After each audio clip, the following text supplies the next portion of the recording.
ప్రజలది silent నిర్ణయమే. జగన్ రెడ్డి బాబుని చూసి బల్బ్ అనుకుంటున్నారు. ఓదార్పు యాత్ర పేరిట పర్యటనలకు భారీగా జన సమీకరణ చేస్తున్నారు. అలా వచ్చిన వారు జగన్ చుట్టూ చేరి పిచ్చి గోల చేస్తున్నారు. ఇదంతా చూసి 4 ఏళ్ల తర్వాత తను మళ్ళీ అధికారంలోకి వస్తానని జగన్ రెడ్డి కలలు కంటున్నారు. ఆయన మద్దతుదారులు కూడా అదే ట్రాన్స్లోకి వెళ్తూ ఉన్నారు. నిజానికి ఏడాది క్రితం అధికారంలోకి వచ్చిన చంద్రబాబు ప్రభుత్వంపై జగన్మోహన్ రెడ్డి అనుకున్నట్టు వ్యతిరేకత లేదు అంటున్నారు ఆయన. వీళ్ళు ఇంటర్నల్గా చేయించినటువంటి సర్వేలో కూడా వ్యతిరేకత వచ్చిందని చెప్తా ఉన్నారు. 2 రోజుల క్రితం రైతు సర్వే సంస్థ వీళ్ళ దండలేసి శాలువల కప్పి సన్మానించినటువంటి సర్వే సంస్థ ఏం చెప్పింది? 59 మంది రెడ్ జోన్లో ఉన్నారని చెప్పింది. వీళ్ళు మళ్ళీ గెలవడం కష్టమే, ఇదే చివరి ఎన్నిక, అవినీతి భారీగా పెరిగిపోయింది. 9 కారణాలు చెప్పింది. ఈ ప్రభుత్వం పైన వ్యతిరేకతకు సంబంధించి 9 కారణాలు. వైసీపీ పార్టీ కాదు, ఇంకొకరు కాదు. అదే మీకు అనుకూలంగా సర్వే చేసినటువంటి రైతు సర్వే సంస్థ 9 కారణాలు చెప్పింది వ్యతిరేకతకు సంబంధించి. 64% ప్రజలు వ్యతిరేకిస్తూ ఉన్నారు ఎమ్మెల్యేల పనితీరుకు సంబంధించి. అమరావతి రాజధానికి సంబంధించి అక్కడే మొత్తం ఒకటే చోట ఫోకస్ చేస్తున్నారని చెప్పి 71%. ఇది వ్యతిరేకత కదా, దీన్ని వాపును చూసి బల్బ్ అనుకుంటున్నారా? ఇదే మీలాంటోళ్ళని నమ్మే మీరు చెప్పినటువంటి మాటలని 2019 అప్పుడు చంద్రబాబు నాయుడు గారు ఓడిపోయారు. అప్పుడు నేను 2019లో సర్వే చేసినప్పుడు నేను స్వయంగా ఉన్న విజయవాడ ప్రాంతంలో ఒక 4 కలిసి చంద్రబాబు నాయుడు గారిని నాశనం చేస్తున్నారని చెప్పి, అంత అద్భుతంగా ఉంది, జన్మభూమి కమిటీలు అద్భుతం, పసుపు కుంకుమ అద్భుతం, ఆడవాళ్ళ ఓట్లని మనకే పడతాయి, నిరుద్యోగ భృతి ఇచ్చాం అద్భుతం అని చెప్పడం వల్ల మీ మాటలు నమ్మి మోసపోయారు. తెలంగాణలో కేసీఆర్ ప్రభుత్వం మీద, ఆంధ్రప్రదేశ్లో జగన్మోహన్ రెడ్డి ప్రభుత్వం మీద వ్యతిరేకత ఉందనేది ప్రజలు సైలెంట్గా ఉన్నారంట. తెలంగాణ ఎన్నికలు డిఫరెంట్.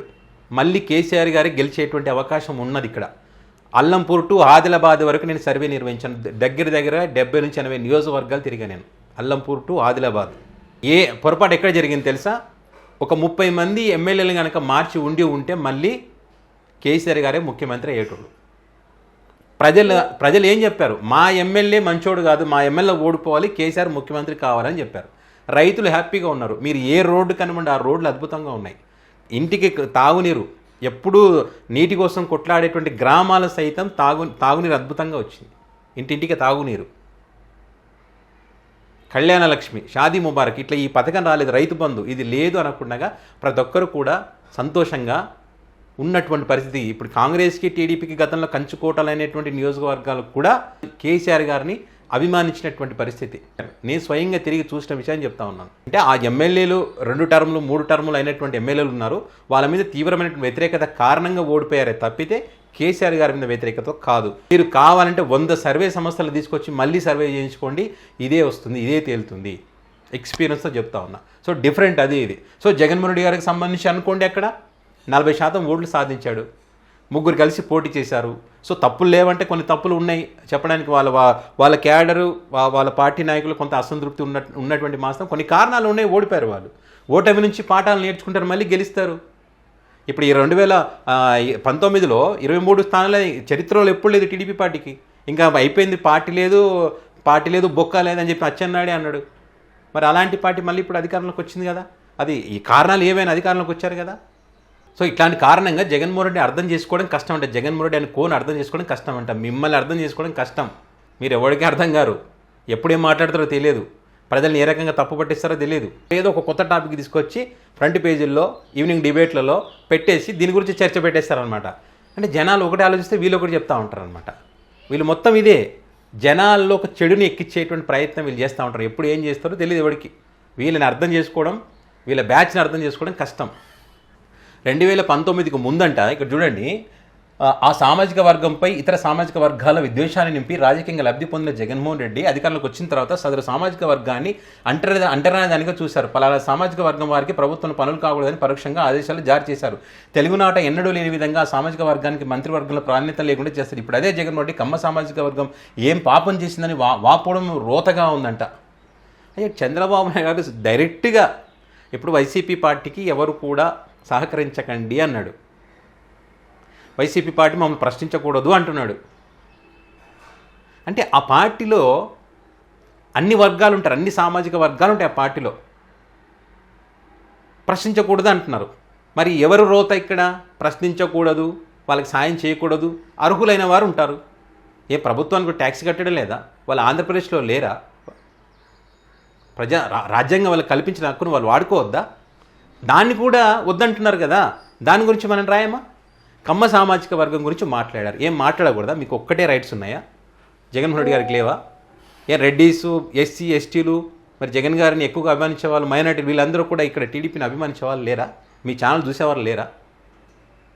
ఈ కమ్మ సామాజిక వర్గం అంటే మీకు ఒక్కరికే సంబంధమా? ఆ పార్టీని అభిమానించే వాళ్ళు, మన లక్ష్మణరావు అనే వ్యక్తిని కమ్మ సామాజిక వర్గంలో పుట్టి నువ్వు ఎట్లా ఆ పార్టీని అభిమానిస్తావని ఎట్లా మాట్లాడతారు మీరు?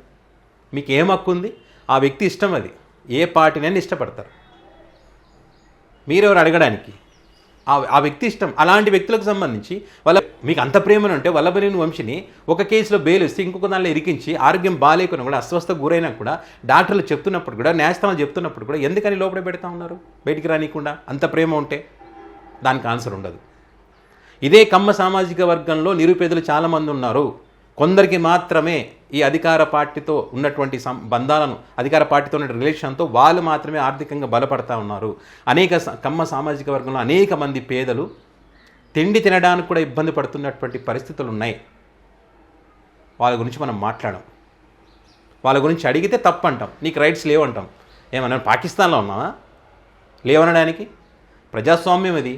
ఈ కారణంగా జగన్ రెడ్డికి ఉభయ భ్రష్టత్వం అనివార్యంగా కనిపిస్తున్నది. ఈ నేపథ్యంలో జగన్ రెడ్డి చేపట్టిన సత్తెనపల్లి పర్యటన ఆయనకు రాజకీయంగా మేలు చేసే పరిస్థితి కనిపించడం లేదు. చంద్రబాబుపై వ్యతిరేకత ఉన్నవారు కూడా రప్ప నరుకుడు భాషను బాహటంగా సమర్థించలేరు.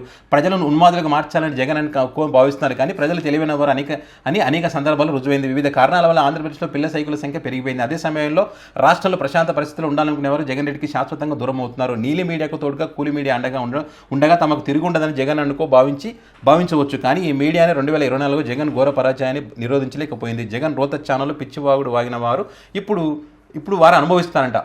చంద్రబాబు ప్రభుత్వాన్ని తిట్టిపోసినందుకు జగన్ అండ్ కో నుంచి తనకు డబ్బు ముడుతుందని కృష్ణరాజే స్వయంగా ప్రకటిత ఎడిటర్ పోలీస్ విచారణలో చెప్పారంట. జర్నలిస్టులు, ఎనలిస్టులు అని చెప్పుకుంటున్నవారు ఈ స్థాయికి దిగజారన్నమాట. పత్రిక స్వేచ్ఛ గురించి ఇప్పుడు జగన్ రెడ్డి గొంతు చించుకుంటున్నారు. ఆయనకు ఒత్తాసు మరికొన్ని గొంతులు వినిపిస్తున్నాయి. జగన్ అధికారంలో ఉన్నప్పుడు ఆంధ్రజ్యోతి పత్రికలు 5 ఏళ్ల పాటు వెంటాడి వేధించినప్పుడు కానీ, ఏబిఎన్ ఛానల్ ప్రచారం 5 ఏళ్ల పాటు అడ్డుకున్నప్పుడు కానీ ఈ గొంతులు ఎక్కడికి పోయాయో తెలియదు. ఎందుకు? ప్రజలను తప్పుదో పట్టిస్తున్నారని చెప్పారు. మీరు చేసేటువంటి వికృత చేష్టలు ప్రజలకు ఇబ్బంది కలిగిస్తాయని చెప్పారు. ఇప్పుడు కానీ గతంలో కానీ మీరు సాక్షి ఛానల్ ఇప్పుడు ఎక్కడ వస్తుంది? ఆంధ్రప్రదేశ్లో సాక్షి ఛానల్ వస్తుందా? ఇదే తెలంగాణ రాష్ట్రంలో మీ ఛానల్ తగలబెడితే కేసీఆర్ గారు మీకు సహకరించిన సంగతి మర్చిపోయారా? భయపడ్డారు. తెలంగాణ రాష్ట్రం వచ్చినప్పుడు మీరు భయపడ్డారు కదా, ఏమవుతుందని. మీరు భయపడకుండా ప్రశాంతంగా ఉండే విధంగా మరి కేసీఆర్ గారి పాలన అందించారు కదా. అలాంటి కేసీఆర్ గారి మీద కూడా ఈరోజు మీరు ఎన్ని అబద్ధపు ప్రచారాలు, అబద్ధపు రాత్రులు రాస్తూ ఉన్నారు. ఇక్కడ పత్రిక స్వేచ్ఛ గురించి మీరు మాట్లాడడం, జర్నలిస్టు విలువల గురించి మీరు మాట్లాడడం విచిత్రం అనిపిస్తుంది మనకైతే. రైట్స్ లేవు, మీకు మాట్లాడే రైట్స్ లేవు. అబద్ధాన్ని నిజమని నమ్మించేటువంటి మీకు ఆ రైట్స్ లేవు. ఒక నిరుద్యోగిని కన్నీళ్ళు పెట్టుకుని ఆవేదన వ్యక్తం చేశాడు కదా, అప్పుడు అయినా కూడా మనం దాని గురించి రాయం. మనం నిరుద్యోగులు మా గురించి ఎందుకు రాయారు? బాబుగారి మూతి వాసింది, ముడ్డి వాసింది అని రాస్తారు, కానీ నిరుద్యోగులకు సంబంధించి ఎందుకు రాయారని చెప్పి ఇంత వయసు వచ్చినా కూడా ఎందుకు ఈ బతుకని మాట్లాడినటువంటి పరిస్థితి మీ గురించి. మీ జర్నలిజం ఏ స్థాయిలో ఉందో ఇక్కడే అర్థమైపోతుంది. ఇంకా మీలాంటి వాళ్ళు ఇట్లా కొత్త పార్కులు ఎన్ని రాసినా కూడా ప్రజలు నమ్ముతారనుకుంటే అది మీ భ్రమ. సో ఇది ఏబిఎన్ వేమూరి రాధాకృష్ణ కొత్త పలుకులోని మరొక కోణం. దీనికి సంబంధించి మీ అభిప్రాయాన్ని కామెంట్ రూపంలో పెట్టండి.